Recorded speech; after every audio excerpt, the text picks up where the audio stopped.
नमस्कार दोस्तों, जय जोहार। मैं कौशल तिवारी और बिहनिया संध्या में आपका स्वागत है। सुप्रीम कोर्ट ने एक बार फिर बिल्किस बानो को लेकर कड़ी टिप्पणी सरकार के खिलाफ की है। उन्होंने पूरे कागजात मंगाए हैं कि ऐसे दुर्दांत अपराधियों को समय पूर्व छोड़ने के लिए क्या प्रोसीडिंग अपनाई गई है और उन्होंने अवमानना जैसी भी बात कर दी है। इस पर हम विस्तार से चर्चा करें उससे पहले हम बता दें कि आज मामला बेहद ही गंभीर विषय है।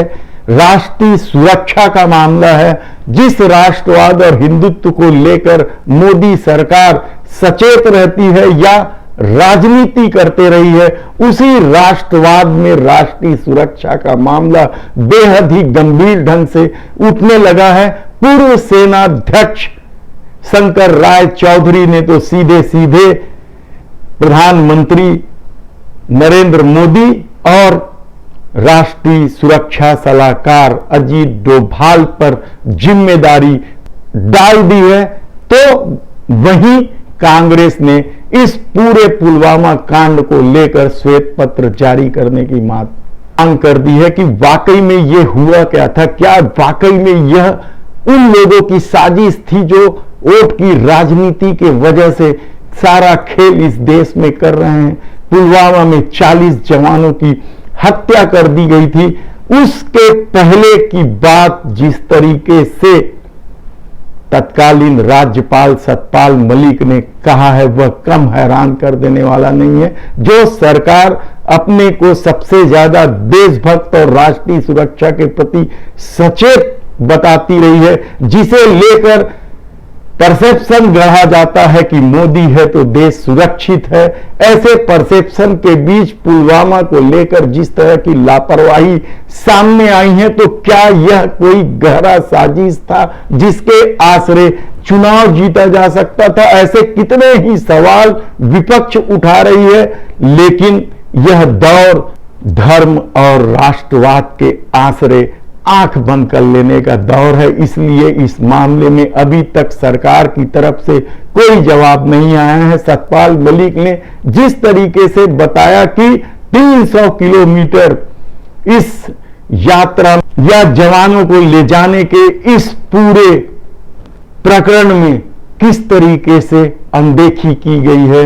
इंटेलिजेंस कहते रहे कि आतंकवादी बड़ी घटना के फिराक में है, उसके बावजूद 5 विमान नहीं दिए गए, जवानों को रोड से भेज दिया गया। और सबसे बड़ी बात तो यह है कि यह कहा जा रहा है कि वह 300 किलो आरडीएक्स जिसके सहारे इन जवानों की शहादत ले दी गई, वह आरडीएक्स से भरी गाड़ी 10-12 दिन तक इस संवेदनशील क्षेत्रों में घूमती रही। तो क्या इसके लिए इंटेलिजेंस फेल थे? सरकार की भूमिका क्या थी?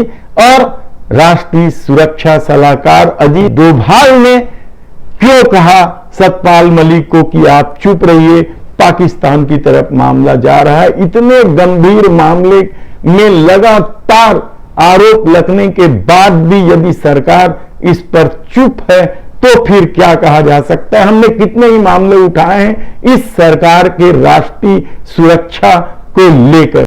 हमने बताया कि किस तरीके से गौतम अडानी एक चीनी नागरिक के साथ दिखाई दे रहे हैं जो संदिग्ध माने जाते हैं। इसके अलावा भी कई सारे मामले हैं। रक्षा उत्पादन जैसे क्षेत्रों में अडानी समूह है और 20,000 करोड़ रुपए की विदेशी पूंजी यदि सेल कंपनियों के माध्यम से उसे मिल रही है तो क्या यह राष्ट्रीय सुरक्षा का प्रश्न नहीं है? इसके अलावा चीन को लेकर भी कई तरह के सवाल विपक्ष समय समय पर उठाते रहा है, लेकिन सरकार किसी भी सवालों का जवाब नहीं दे रही। और अब जब पुलवामा का मामला बड़ा हो गया है तब सवाल यह है कि क्या सरकार अब भी चुप रहेगी? क्या इस मामले की विस्तृत जांच नहीं होनी चाहिए? क्या वाकई में पूरा खेल क्या हुआ उस पर श्वेत पत्र जारी नहीं होना चाहिए? ऐसे कितने ही सवालों के बीच कल कांग्रेस के नेता शक्ति सिंह गोहिल ने तो साफ कर दिया कि यह चूक नहीं साजिश का हिस्सा है। उन्होंने तो भारतीय जनता पार्टी के सरकार में अब तक आतंकवादियों को लेकर यानी कंधार मामले की भी बात उठा दी और यही नहीं, संसद में हमले की भी बात सामने ला दी।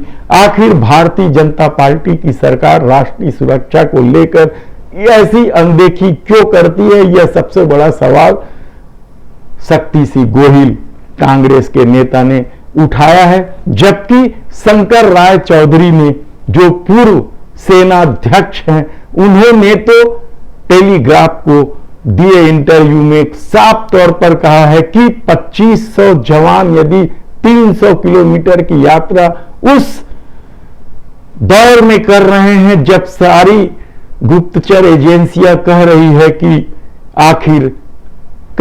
कि आतंकवादी बड़ी घटना के फिराक में हैं और उसके बाद भी विमान उपलब्ध नहीं कराना और सड़क मार्ग से भेज देना, 300 किलो RDX का वहां मौजूदगी, यह सब क्या किसी गहरी साजिश की हिस्सा है या फिर घनघोर लापरवाही है, जिन्होंने 40 जवानों की शहादत ले दी। लेकिन यह दौर हमने पहले ही कहा है कि किस तरीके से परसेप्शन गढ़ा गया कि मोदी है तो देश सुरक्षित है, मोदी है तो हिंदू सुरक्षित है।